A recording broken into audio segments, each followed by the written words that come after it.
अस्सलाम वालेकुम, मैं हूं जुल्करनैन ताहिर। पाकिस्तान इंडिया की जंग को लेके नई तफसीलात सामने आ रही हैं। पाकिस्तान ने राफेल को कैसे गिराया और पूरी की पूरी उसकी मार्केट कैसे डाउन की, इसकी डिटेल इसमें मौजूद है। मैं आपको बताता चलूँ कि चाइनीज़ मशीन है, चाइनीज़ एयरक्राफ्ट J-10C। ये पाकिस्तानी पायलट ने बहुत ही महारत के साथ इसे उड़ाया और इसमें जो फिट था PL-15 मिसाइल या मिसल, ये इससे टारगेट किया राफेल को। और राफेल नीचे, एक राफेल नहीं, तीन राफेल। और यही इसमें J-10C पाकिस्तानी एयरक्राफ्ट, जो कि आप कह लें कि पाकिस्तान और चाइना के मुश्तरका काविशों से ये इसकी मैन्युफैक्चरिंग हुई है। मेनली चाइनीज़ रोल इसे आप कहेंगे, और इंटरनेशनली तो ये कहा जा रहा है कि ये चाइनीज़ जेट है। तो इस जेट को पाकिस्तानी पायलट्स ने बहुत ही महारत के साथ ऑपरेट किया। और राफेल, जिसके बारे में ये था कि ये एक मरतबा उड़ता है तो ज़मीन पे उसी वक्त आता है जब पायलट इसको नीचे लेके आता है, इसको कोई शूट डाउन नहीं कर सकता। लेकिन ऐसा हुआ और ये किया J-10C ने। और J-10C को जो सपोर्ट किया वो PL-15 मिसाइल ने, जो कि मिसाइल हिट किया और जिसने लॉक कर दिया बिल्कुल इसके सिस्टम को, राफेल के सिस्टम को। और Rafale time time fish as a whole, ये सारी जंग में अब जो बहस चल रही है कि एक तरफ ये चाइनीज वेपन्स और दूसरी या Chinese as a whole weaponry, जिसमें जेट, सबमरीन, मिसाइल सिस्टम, जिसमें एयर डिफेंस सिस्टम पाकिस्तान के पास, और दूसरी जानेब जो है इंडिया, रशिया और फ्रांस। यानी कि इंडिया के पास जो वेपनरी है प्रोवाइडेड बाय मेनली रशिया, और फ्रांस का नाम तो फिर राफेल को लेके सारी दुनिया ने देखा। इसमें एक और चीज़ जो नई डेवलपमेंट आ रही है, India constantly accusing Pakistan of using drones made by Turkey. Turkey के साथ भी ठन गई है इंडिया की। आपके नॉलेज में होगा कि अभी 2 दिन से बहुत बड़ी मुहिम चला रहा है सोशल मीडिया के ऊपर, इंडिया के हमारे सिटीजन जो हैं वो टर्की का बाइकआउट करें, उसकी ट्रेड को हम पूरे का पूरा बाइकआउट करें, ट्रैवल को भी बाइकआउट करें। टर्की एज अज़रबैजान ने भी मॉरली सपोर्ट किया पाकिस्तान को। तो इंडिया से ये बर्दाश्त नहीं हो रहा।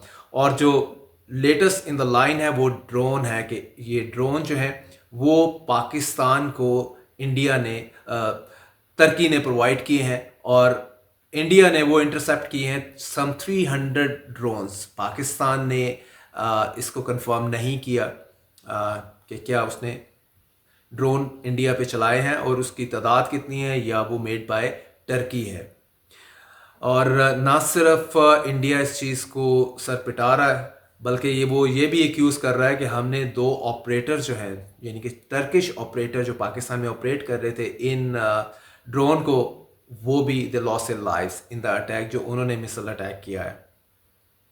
इसमें मज़ीद जो तफसीलात आ रही हैं वो ये हैं कि पाकिस्तान के पास इस टाइम अबाउट 80, तकरीबन 80% के करीब जो ओवरऑल वेपनरी है, जिसमें हम अगर बात कर लें जेट्स हैं, सबमरीन है, एयर डिफेंस सिस्टम है, इंक्रिप्टेड रेडियो है, ये सब सप्लाइड बाय चाइना है। और इसकी ज़रा से तफसील मैं बता दूं, जेट में ऑन टॉप ऑफ दैट में 2 जेट की कैटेगरी है, ब्यूटीफुल मशीन्स हैं ये, JF-17, JC और J-10C जिसने राफेल को शूट डाउन किया विद द हेल्प ऑफ जो चाइनीज़ मिसाइल जो उसने हमें पूरा PL-15 प्रोवाइड किया है।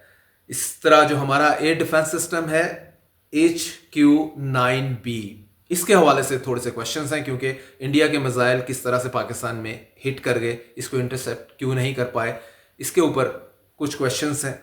इसी तरह हमारी सबमरीन और जो एनक्रिप्टेड रेडियो है वो भी चाइना हमें सप्लाई कर रहा है, और कुछ हम उसके साथ मिलके वो कर रहे हैं। इसी तरह SH-15 आर्टिलरी जो है वो भी चाइना के साथ हम बना रहे हैं, और कुछ, या आप इन्हें भी कह लें, चाइना सीधी सीधी हमें प्रोवाइड कर रहा है।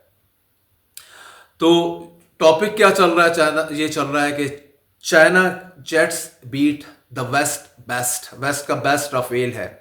ये टॉक ऑफ द टाउन है। और इसमें डिटेल्स जो मैंने अभी आपको शेयर की कि पाकिस्तान के पास 80% अगर ऑल टाइप ऑफ वेपनरी वो प्रोवाइडेड बाय चाइना है, और चाइना की market has gone up now after that. India's defeat बड़ी क्लियर डिफीट है, लास्ट पंच पाकिस्तान ने मारा है, इंडिया उठ नहीं सका। उसके बाद इंडिया को अब आए बाएं शाएं, कभी इधर जा रहा है कभी उधर जा रहा है। नो डाउट पाकिस्तान को सपोर्ट उसने टर्की ने भी किया है। टर्की ने, चाहे आप कह रहे हैं इन टर्म्स ऑफ, हमें ज़ाहिर है वेपन सप्लाई के हवाले से अगर हम ड्रोन की बात करें तो कोई बड़ी बात नहीं है इसमें। तो इस वॉर के बाद चाइनीज़ वेपन्स की डिमांड, ग्लोबल डिमांड जो मार्केट से रिपोर्ट्स आ रही हैं वो बड़ी है। तो चाइना इज़ वेरी हैप्पी, और happy at the same time कि पाकिस्तानी स्पेशली एयरफोर्स ने जिस तरह से चाइनीज़ मशीन को यूज़ किया है, इसकी कोई एग्जांपल नहीं मिलती माजी करीब में। किसी भी और कंट्री को ले लें, सिमिलरली अगर इंडिया यूज़ कर रहा है रशियन मशीन्स और वेपनरी, तो वो इंडिया का जो हाल देखा तो रशियन वेपन्स की भी, आर्म्स की भी उसने मांग जो है वो नीचे गई है इसके बाद। तो this is the story all about कि किस तरह से अब चाइना जो है वो ग्लोबली आर्म्स में जो है वो डोमिनेट करेगा। यूएस तो ऑन टॉप ऑफ दैट है ही है। तो सीधा सीधा एक तरह का मैच पड़ेगा चाइना वर्सेस अमेरिकन आर्म्स। जो आर्म्स डील फ्यूचर में भी करेंगे बाकी कंट्रीज, तो चाइना को रूल आउट नहीं कर सकते।